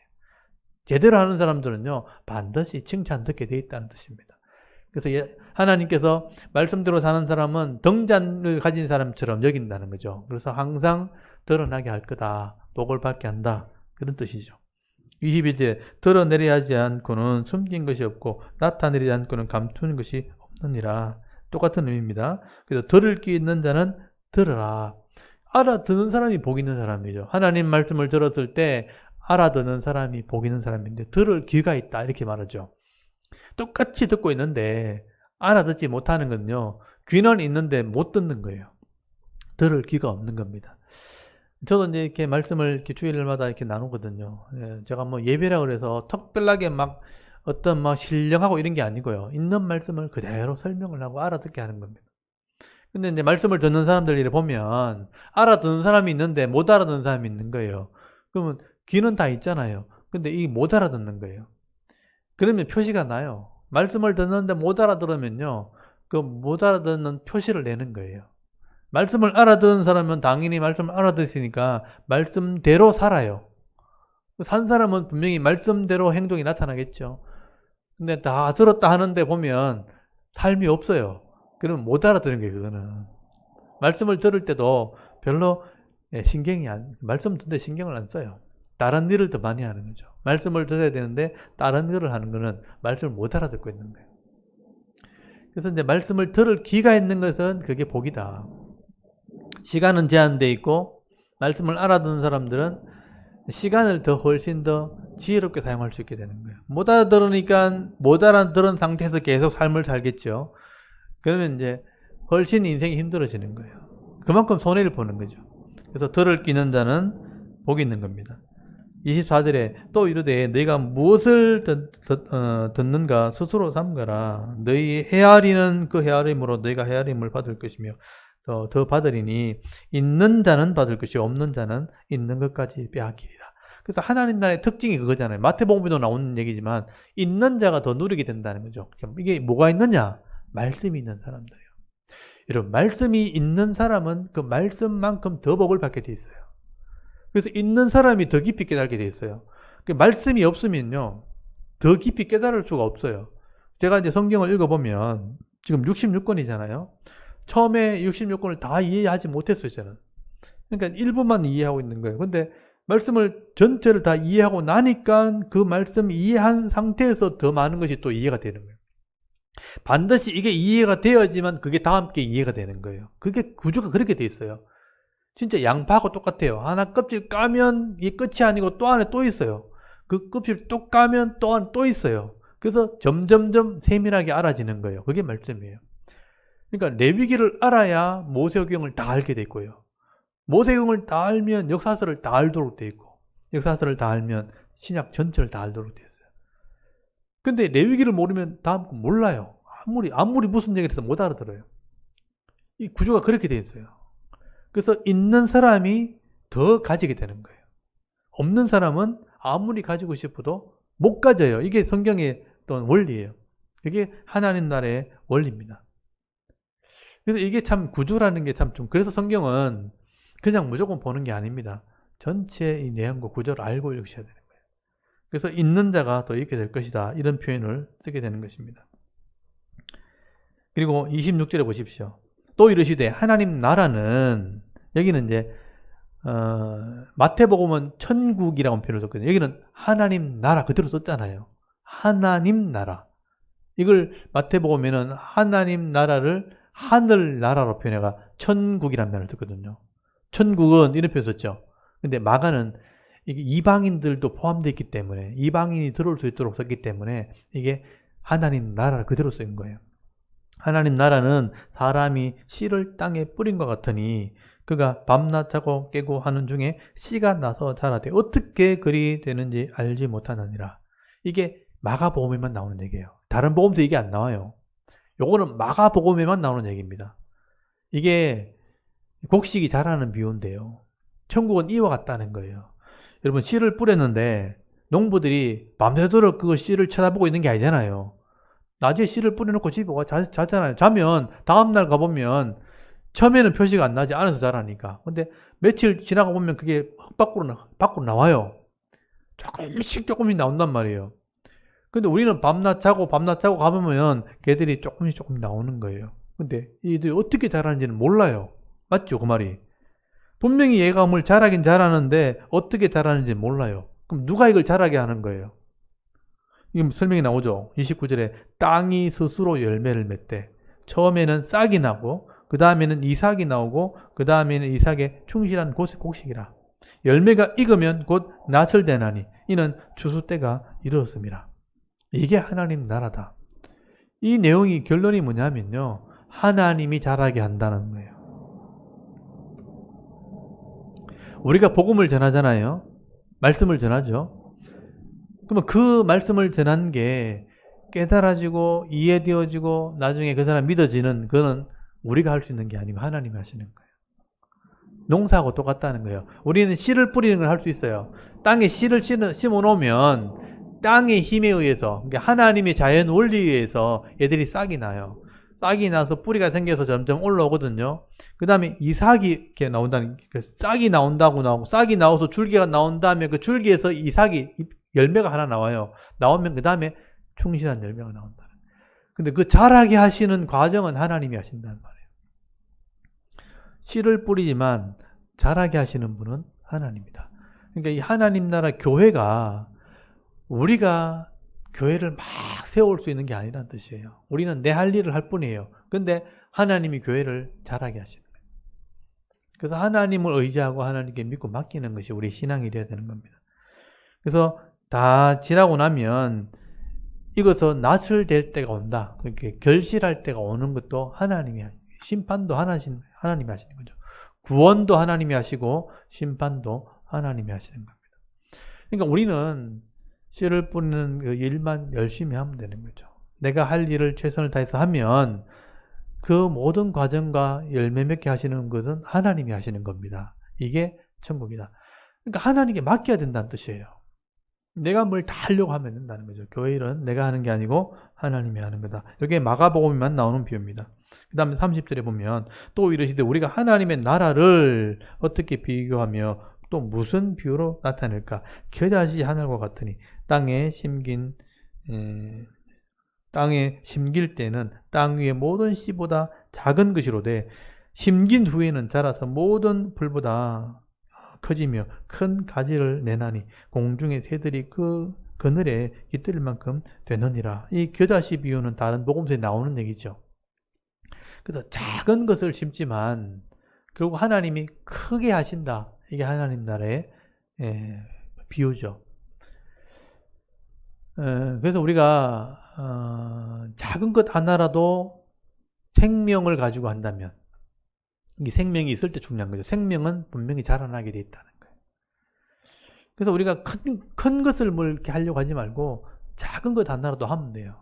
작은 것 하나라도 제대로 하면요, 그게 생명이 있고 말씀에 생명이 있으면 그건 분명히 자라게 돼 있습니다. 그래서 작은 것부터 하는 것이다. 하나님 나라는 큰 것부터 하는 게 아니고 작은 것부터 하는 거다. 작은 것 하나라도 바로 하시면 됩니다. 그 작은 것 하나가 그리고 나중에 큰 열매가 되게 하시는 분이 하나님이죠. 그게 하나님 나라의 일입니다. 근데 우리는 보통 이제 내가 계획을 세우잖아요. 내가 이렇게 해가지고 또 이렇게 목표를 세우고 오늘 여기까지 하고 내년에 이만큼 하고 내후년에 이만큼 해서 내가 교회를 이렇게 성장시켜야지. 또 내 자신의 계획도 내가 원래는 이거 하고 내년 저거 하고 내년 저거 해가지고 나는 다음에는 이만큼 해야지. 근데 그게 잘 안 되면 이제 실망하고 낙심하는 거죠. 나는 그 일에 최선을 다해서 가다 보면 내게 주신 사명이 있을 거 아니에요. 그걸 하나님이 이루게 하시는 겁니다. 그 사명 감당할 때 하는 기쁨을 누리는 건데, 내가 뭘 계획을 세워놓고 하면 실망하고 낙심하기 더 쉽지요, 이게. 그래서 하나님 뜻을 무엇인지 묻는 게 훨씬 지혜로운 겁니다. 그래서 하나님이 내가 하는 일들 중에 잘하게 하실 수 있도록 그렇게 내 할 일을 찾는 거, 그게 여러분이 해야 될 일이죠.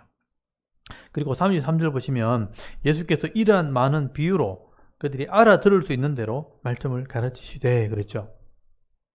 예수님이 그 사람의 수준에 맞게 가르쳤다는 뜻이에요. 그 사람이 알아들을 수 있도록 비유했다고 돼 있죠. 이 설교자가 해야 될 일이죠. 여러분이 말씀을 전할 때도 마찬가지예요. 그 사람이 알아들을 수 있는 수준에서 말씀을 가르쳐야 돼요. 그래서 비유를 통해서, 그 사람 비유란 건 뭐냐면 그 사람이 알아들을 수 있는 말을 한다는 거예요. 어린아이는 어린아이 비유를 해야 되는 거예요. 어른은 어른대로 비유, 또 장사하시는 분들은 장사하시는 대로, 정치인들은 정치인대로 그 사람이 알아들을 수 있는 비유로 말씀을 가르치는 겁니다. 34절에 비유가 아니면 말씀하지 아니하시고 다만 혼자 계실 때에 그 제자들에게 모든 것을 해석하시더라. 해석이 뭐냐면 알아들을 수 있도록 설명해 주는 거예요. 그러니까 비유를 했다면 반드시 설명을 해줘야 되죠. 알아들을 수 있도록 설명하는 것. 그래서 설교가 바로 이 알아들을 수 있도록 설명하는 거예요. 설교라는 게 다른 게 있는 게 아닙니다. 그러니까 설교를 굉장히 수준 높게 한다, 뭐 이렇게 말하는데 설교의 수준이 있으면 안 되는 거예요. 알아들을 수 있도록 하는 게 설교예요. 그 사람이 알아들을 수 있도록 하나님 말씀의 의미를 잘 해석해서 이 해석을 그 사람이 마음속에 또는 머릿속에 이해될 수 있도록 전달해 주는 거예요. 그게 이해하시키는 거죠. 그게 이 말씀이 그 속에 전달되면 그 사람이 이제 그걸 요리를 하는 거죠. 아, 이 말씀이 이런 뜻이구나. 그럼 나는 이렇게 해야 되겠구나. 라고 해주는 거죠. 그게 설교입니다. 그래서 예수님이 그 가르침을 했다는 거예요. 근데 제자들은 잘 못 알아들었다는 거예요. 예수님이 가르쳤는데도 못 알아들으면 예수님이 잘못한 거네, 그러면. 그죠? 그 사람이 이제 못 알아들었으니까 문제가 있는 거네. 하여튼 이 마가의 핵심은 그거예요. 예수님이 이렇게 설명해서도 못 알아들 리가 없는데 못 알아들게 해서 그 사람이 좀 문제가 있다. 그 제자들이 알아듣지 못했다는 얘기는 믿음으로 받아들이지 못했다. 그래서 진정한 제자는 성령을 통해서 이해한 사람이다. 이렇게 나중에 결론이 그거예요. 그래서 성령을 통해서 이해한 사람들은 누구든지 깨달을 수 있게 된다. 그게 제자라고 설명을 하게 됩니다. 그럼 35절 한번 보십시오. 이 제자가 이제 못 알아들었다는 얘기를 하게 되는 거죠. 그날 저물 때에 이 말씀을 쭉 가르쳤는데 그날 저물 때에 제자들이죠. 제자들이 등장합니다. 제자들에게 이르시되 우리가 저편으로 건너가자 하시니 그들이 무리를 떠나 예수를 배에 계신 그대로 모시고 가매 다른 배들도 함께 하더니 큰 광풍이 일어나며 물결이 배에 부딪혀 들어와 배에 가득하게 되었더라. 예수께서 곤물에서 베개를 베고 주무시더니 제자들이 깨우며 이르시되 선생님이여 우리가 죽게 되는 것을 돌아보지 아니하시니까 하니 예수께서 깨어 바람을 꾸짖으시며 바다들어 이르시되 잠잠하라 고요하라 하시니 바람이 그치고 아주 잔잔해지더라. 이에 제자들이 이르되 어찌하여 이렇게 무서워하느냐 너희가 어찌 믿음이 없느냐 하시니 이게 책망이죠. 그러니까 풍랑이 일어서 예수님이 주무시는 가운데서도 배가 뒤집힐 정도로 이제 바람이 불고 물이 들어오니까 두려움을 느낀 거죠. 그래서 예수님이 어떤 분인지를 이해했다면 예수님이 계신데 설마 우리가 죽게 하겠나 이 정도 생각해야 되는데 그런 생각을 또 안 했다는 거예요. 예수님을 깨우면서 예수님 우리가 죽게 생겼습니다. 어떻게 좀 해보십시오. 예수님께서 왜 무서워하느냐 믿음이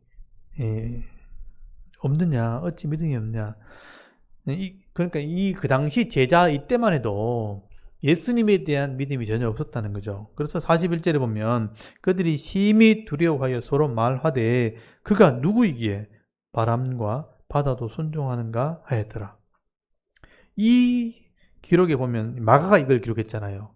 마가가 생각할 때 이 당시만 해도 제자들은 예수가 누군지 몰랐어요. 그냥 선생님이요 이렇게 얘기했죠. 말씀을 잘 가르치는 분이구나 이 정도. 그리고 기적이 나타나니까 와 병을 고치는 능력이 있구나 이 정도밖에 몰랐다는 거예요. 하나님이 아들인 줄 생각도 못한 거예요. 그러니까 창조주이신 것도 생각도 못한 거예요. 메시아라는 생각도 못한 거예요. 그냥 말씀을 잘 가르치는 선생님. 그러니까 바람이 갑자기 잠잠해지니까 이게 창조주의 권한이거든요. 바람이 잠잠해지니까 이분이 누구지? 누군데 바람이 잠잠하지? 이런 생각을 했다는 것은 뭐냐면 예수님이 어떠한 분인지를 전혀 생각하지 못하고 있었다. 그러니까 믿음이 없는 거죠 아직까지. 그러니까 제자가 그만큼 성숙하지 못한 것을 드러내고 있다는 겁니다. 그리고 이제 5장에 넘어가면 그라사 지방에서 귀신을 쫓아낸 사건. 이게 이제 귀신을 쫓아내러 가니까 이 무덤 사이에 있는 군대 귀신 들린 청년 있죠. 근데 귀신이 자기를 쫓아내려 오니까 예수님을 못 오게 하려고 풍랑을 일으킨 거거든요. 예수님은 풍랑을 잠잠케 한 거는 바람을 귀신을 이제 책망하신 거거든요. 그래서 이제 이 5장 1절에 보시면 바다를 이제 건너왔을 때 그라사인이니까 이게 이방인 땅입니다. 거기 다른 데는 가다라 지방 이렇게 돼 있기도 하고 그라사인의 땅 이렇게 돼 있는데 이곳에 가서 배에서 나오시니까 그 귀신 들린 사람이 무덤 사이에 나와서 예수를 만났다고 돼 있죠. 그 무덤에 매여 있는 사람이에요. 그 사람은 무덤 사이에 거처하는데 이제는 아무도 그를 쇠사슬로 맬 수 없게 되었으니 그러니까 쇠사슬로 묶어놓은 거죠. 귀신이 막 발작을 일으키고 하니까 동네 못 있게 해. 그냥 무덤에다 갖다 묶어놓은 거예요. 그러니까 4절에 이는 여러 번 고랑과 쇠사슬로 매어서도 쇠사슬을 끊고 고랑을 깨뜨렸습니다. 그리하여 아무도 그를 제할 힘이 없는지라. 힘이 엄청나게 세진 거예요. 귀신 들리면 힘이 세집니다. 여러분이 귀신 들린 사람 붙들면 감당을 못할 거예요. 그러니까 힘이 생겨요. 그래서 이제 쇠사슬을 끊어버릴 정도로 힘이 세졌다는 거죠.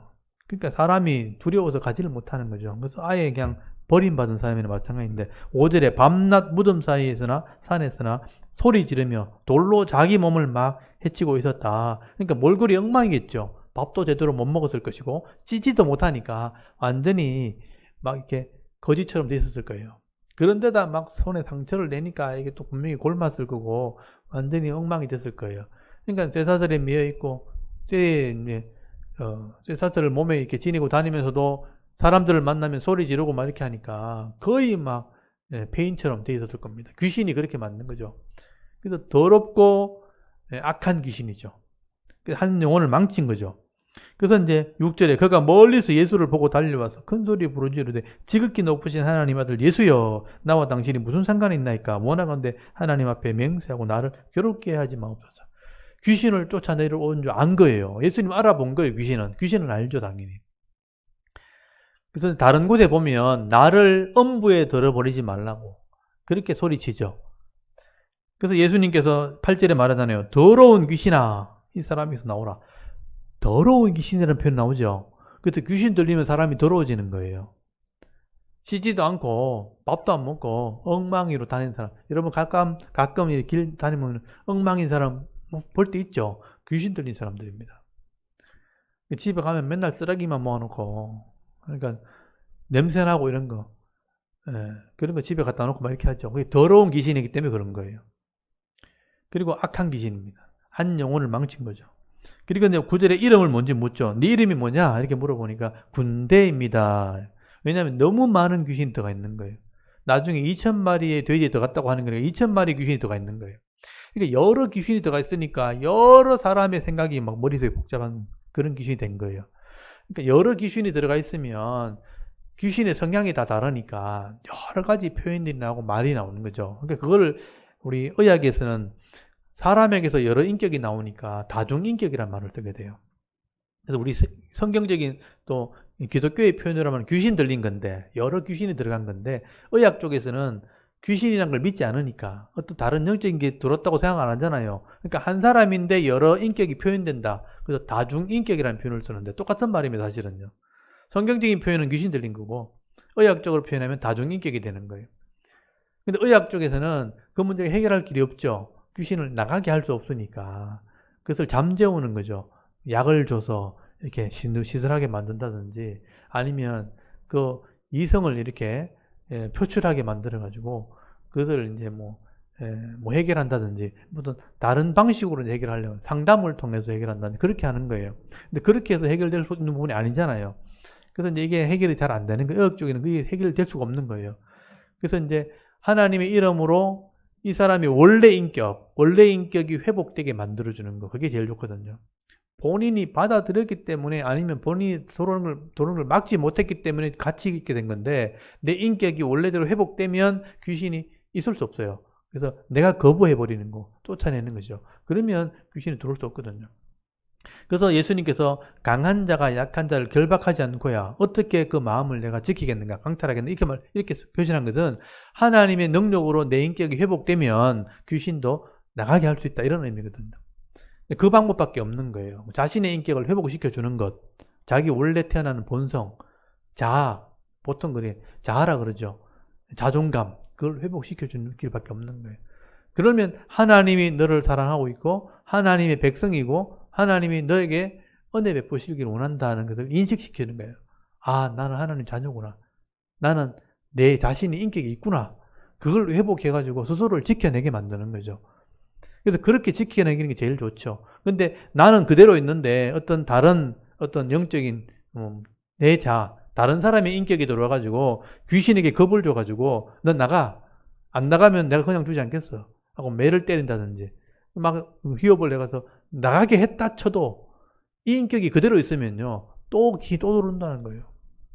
이해되시죠? 그래서 더 악한 귀신이 들어와서 더 힘들게 할 수 있다는 거예요. 그래서 귀신이 나고 청소된 그 곳에 하나님 말씀으로 채우지 않고 내가 인격이 회복되지 않으면 더 악한 귀신이 7이 들어온다는 표현이 나오는 마태복음에 나오거든요. 그래서 하나님 말씀으로 자신의 본성을 회복하는 그게 가장 큰 힘이다. 근데 예수님께서는 이 사람의 인격을 이제 회복시켜주는 거죠. 군대 귀신을 나가게 일단 하는 거죠. 그래서 이 사람들이, 이 귀신들이, 다른 데 곳에 가기 싫다. 내가 이 지방에 있는 귀신이니까 이곳에 머물러 있겠다. 원래 그 가다라 지방이 로마의 군단이 있는 곳입니다. 로마의 군인이 있던 곳이에요. 그러니까 그곳에 있는 귀신들이니까 나는 이곳에 머물러 있고 싶다 하니까 돼지떼에 들어가게 해달라고 얘기해요. 그래서 돼지떼에 들어가기를 허락하니까 이 군대에 있는 귀신들이 돼지떼로 다 들어가 버리니까 돼지가 미쳐버린 거죠. 그 돼지가 미쳐버리니까 물에 갈릴리 호수 쪽으로 뛰내려가가지고 다 물에 빠져 죽어버린 겁니다. 그래서 13절에 허락하신데 더러운 귀신들이 나와서 돼지에게로 들어가며 거의 2,000마리 되는 떼가 바다를 향하여 비탈로 내리달아 바다에서 몰사해버린 거죠. 그럼 그 돼지 주인이 난리 난 거죠. 돼지를 키운다는 것 자체는 유대인들은 돼지를 키우지 않습니다. 그러니까 먹지 않아요. 그러니까 돼지가 있다는 것 자체는 이방인들이 사는 땅이란 뜻이고 그 로마의 군인들이 있는 곳입니다. 그러니까 이걸 거래를 하고 먹던 곳이죠. 그걸 장사하는 사람이 돼지를 키우는 사람인 거죠. 그걸 팔아서 돈을 버는 사람들인데 여러분 강아지나 개도 미친 개 보셨어요? 혹시 미친 개 봤습니까? 미친 개는 막 뛰다닙니다. 저도 어릴 때 미친 개 봤는데 이 개가 미치니까 굉장히 빨라요. 그 개에 미친 개 물리면 광견병 걸리거든요. 그래서 잡아서 이제 주사를 받는 게 해야 되는데, 그러니까 그 개는 미치면 정신없이 뛰다닙니다. 그러니까 이 돼지도 귀신 들었으니까 미친 거죠. 미치니까 정신없이 뛰다니는 거예요. 뛰다니다가 물속에 들어간 거예요. 다 죽어버린 거죠. 그 동네는 난리 난 겁니다.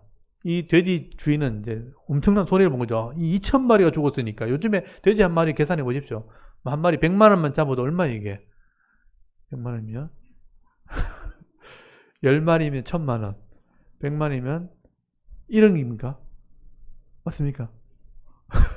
한 방에 1억이 날아간 거잖아요.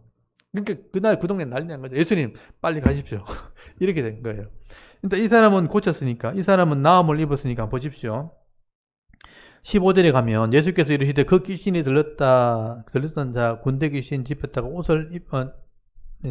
자가 옷을 입고 정신이 온전하여 앉은 것을 보고 두려워하더라. 여기 정신이 온전했다 나오죠. 자기 자아가 회복된 거예요. 자기가 누군지를 회복한 겁니다. 그러니까 이렇게 되면 귀신이 들어올 수 없어요. 예수님께서 이 정신을 온전히 만들어 주신 거죠. 그리고 여기 18절에 보면 예수께서 배에 오르실 때 귀신 들린 사람이 함께 있기를 잠깐만 예수님 따라가고 싶다는 거죠. 제자가 되겠습니다 하니까 허락하지 아니하시고 그에게 이르시되 집으로 돌아가 주께서 네게 어떻게 큰 일을 행하여 너를 불쌍히 여기신 것을 네 가족들에게 알리라 하시죠. 그러니까 가족에게로 돌아가라는 거예요. 왜냐하면 이 사람이 사명이 가족에게 있는 거예요. 너는 제자의 사명이 있는 게 아니고 가족에게 네 사명이 있다. 가족에게로 돌아가라. 그리고 하나님이 어떤 일을 행하셨는지 전도해라. 알게 해라는 거예요. 그래서 집으로 돌려보낸 겁니다. 그래서 20절에 그가 예수께서 자기에게 어떻게 큰 일을 행하셨는지 데가폴리에 전파하니 모든 사람이 놀랍게 여긴 거예요. 근데 돼지 주인은 화가 난 거죠. 그래서 여기 16절에 이에 귀신 들렸다가 달렸던 자가 당한 것과 돼지의 일을 본 자들이 그들에게 알림에 그들이 예수께 그 지방에서 떠나기를 강구했다고 돼 있죠. 이 돼지집 주인은 이제 싫은 거예요. 이 사람 있다가는 이 남은 돼지 다 죽겠다 싶어가지고 예수님 빨리 가십시오. 이렇게 한 거고 이 귀신 들린 사람은 가족으로 돌려보냈다. 그리고 너를 불쌍히 여기신 것을 알게 해라. 사실 이게 이제 하나님의 긍휼하심이죠. 여러분, 하나님께서 우리를 만드셨고 사명을 주셨죠. 근데 하나님이 사명을 주셨고 생명을 주셨는데 이 사명, 생명 다 잃어버리고 귀신에게 매여가지고 그 사명을 다 잃어버린 그 영혼은 하나님 불쌍한 거예요. 그래서 제가 이제 정신없이 돌아다니는 그런 사람들 보면 불쌍한 거예요. 자기 사명을 잃어버린 거잖아요. 자기 몸도 자기가 관리를 못하는 정도까지 나약해진 거니까 자기 인생을 다 잃어버린 거죠. 빼앗긴 거죠. 어떻게 보면 귀신에게 몸을 빼앗긴 거니까 불쌍하잖아요. 그래서 불쌍히 여기셔서 하나님께서 그들을 구원하신 거죠. 그래서 이 귀신 들리는 자를 쫓아낼 때는 하나님께 불쌍히 여겨달라고 기도하셔야 돼요. 하나님 한 영혼인데 불쌍히 여겨달라고 귀신을 쫓아내달라고 그렇게 기도하시면 돼요. 그런 귀신에게 고통당하는 사람이 있으면 그 인격을 회복시키도록 가르치고 하나님께 긍휼을 구하는 기도를 하시면 됩니다. 그러면 하나님 긍휼 여기시면 회복될 수 있어요. 그래서 가정으로 돌아갈 수 있다. 그래서 예수님께서 이 한 청년을 고쳤잖아요. 그리고 21절 보세요. 예수님께서 배를 타고 다시 맞은편으로 건너갔다고 돼 있죠. 그러니까 또 뭐가 있어요? 큰 무리가 기다리고 있어요. 그러니까 예수님은 바다를 건너갔잖아요. 바다를 건너가서 이 청년을 고치고 돌아왔죠. 그만큼 이 사람을 불쌍히 여기셨다는 거죠. 이게 한 영혼을 생각하는 하나님 마음이에요. 예수님 마음이기도 하고. 근데 가는 중에 풍랑이 일어났죠. 이게 하나님께 순종하는 자인이라면 그렇게 안 했겠죠. 이 사탄의 귀신의 방이라고 봐야 되는 거예요. 제자들은 그걸 견디지 못해도 두려워했다는 거죠. 그럼 뒤집어 생각해 보십시오. 이 땅이 바다라고 생각해 보십시오. 하나님 일을 하려고 하고 하나님을 이렇게 바로 섬기려고 할 때 귀신들이 그냥 있겠어요? 풍랑을 일으키는 겁니다. 주위 사람들을 통해서 아니면 동업자, 안 믿는 형제를 통해서 귀신에 이미 장악당한 사람을 통해서 이 사람이 제대로 믿고 제대로 하려고 그러면 옆에서 풍랑을 일으키는 거예요. 그럼 믿음이 없으면 두려워지는 거예요. 죽게 생겼습니다. 아이고 큰일 났습니다. 어떻게 하면 좋겠습니까? 믿음이 없으면 이렇게 되는 거죠. 예수님께서 너희들에게 왜 이렇게 믿음이 없느냐 이렇게 책망했잖아요. 믿음이 적은 자라 책망했잖아요. 똑같은 거예요. 풍랑이 일어날 때는 나를 힘들게 하는구나. 나를 방해하는구나. 하나님 일을 하려고 하니까 더 거세게 하는구나. 하나님 힘을 달라고. 또 이 사람들을 이기게 달라고 아니면 깨닫게 달라고 그렇게 기도해야 되는 거예요. 그러면 하나님께서 불쌍히 여기셔서 도와주시는 겁니다. 이 한 사람을 위해서 회복시켜주는 거죠. 그래서 믿음이 없으면 풍랑을 보면 두려워하고 믿음 있는 사람들은 하나님께 은혜를 구하게 되는 거예요. 그래서 당연히 이기게 되는 겁니다. 예수님은 주무셨잖아요. 풍랑이 일어나건 말건. 왜냐하면 하나님 뜻은 이루어지니까. 저는 이 정도까지는 가요. 자면 되니까. 일어나면 하나님께서 하시겠구나. 특별히 말씀을 전한 곳에 가보면요. 특별히 힘든 일이 생기면 여기 좀 말씀을 전하는 걸 방해하는 사람이 더 많구나. 그럼 더 세게 해야 되는 거죠. 더 바르게 하는 거죠. 더 강하게 하는 거죠. 그걸 가지고 포기하면 안 되죠. 그래서 똑같은 말씀을 들고 가지만 여기서 악한 영들이 있는 곳에 가면 더 방해가 심해지고 더 힘든 일이 생겨요. 근데 그렇다고 하나님 일이 안 이루어지는 건 아니죠. 그냥 묵묵히 가면 되는 거예요.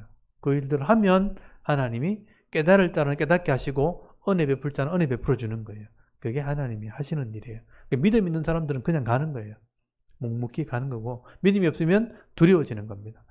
그래서 풍랑이 일어난다는 것을 기억하셔야 돼요. 마귀가 있는 곳에, 사탄이 있는 곳에는 항상 그렇다는 거.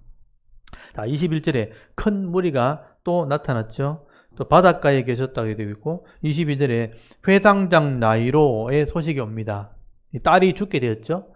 살려달라고 오니까 예수님 가십니다. 근데 25절에 가다가 12의 혈루증을 앓은 자를 만나요. 이 성병이죠. 부끄러운 병인데 이게 여기 마가복음이 제일 잘 설명이 되어 있어요. 25절에 보면 많은 의사를 찾아가서 괴롭힘을 당해요. 왜냐하면 여자의 은밀한 부분이니까 얼마나 수치스러워요. 돈은 돈대로 쓰고 부끄러움을 당했는데 약을 썼지만 더 심해졌어요. 효염이 없어요.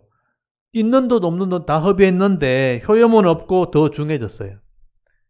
그래서 이제 27절 예수의 소문을 들은 거예요. 예수님 만나면 해결되겠구나. 그래서 믿음을 가지고 갔는데 예수님이 찾아가지는 못하고 옷을 만지기 때문에 28절에 보면 옷만 만져도 내가 구원받을 수 있겠다는 믿음을 가진 거예요. 이런 생각을 가졌다는 것은 이런 믿음을 가진 거죠. 그래서 그 병이 낫게 된 겁니다.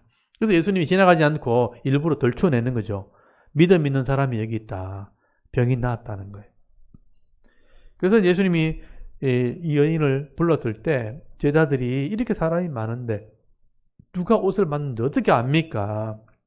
예수님이 내 능력이 나갔다 그러면서. 그래서 이제 34절에 예수님께서 이 여인을 찾았을 때 이 여인이 고백을 하게 되는 것이죠. 그래서 자기에게 이루어진 일을 다 고백하게 합니다. 간증하게 한 거죠. 그리고 이제 34절에 너희 믿음이 너를 구원했다. 이거 밝히죠. 믿음이 너를 구원하겠다. 병을 낫겠다. 건강을 회복하겠다. 결국은 바른 믿음이죠. 바른 믿음. 하나님 말씀과 바른 믿음을 가지고 나오면 회복된다는 겁니다. 그리고 35절에 이 야이로의 딸, 회당장의 딸을 예수님 죽은 걸 알고 갔지만 살려내죠. 그래서 여기 36절에 두려워하지 말고 믿기만 해라. 아까 풍랑 기억나죠? 풍랑 이럴 때 제자들 두려워했죠. 모르니까. 여기도 두려워하는 거죠. 두려워하지 말고 믿기만 해라. 그리고 39절에 잔다 그러면서 40절에 그들이 비웃었죠. 이 사람이 딸이 죽었는데 예수님 잔다 하니까 자기는 지금 죽었는데 막 비난을 해요. 그래서 41절에 달리다굼 소녀야 일어나라 이런 뜻이에요. 일어나라 할 때 그 아이의 생명을 살려내시죠. 그래서 42절에 그 아이가 12살쯤 되었더라. 이 10이라는 숫자를 썼어요. 이게 유대인에 대한 표적이에요.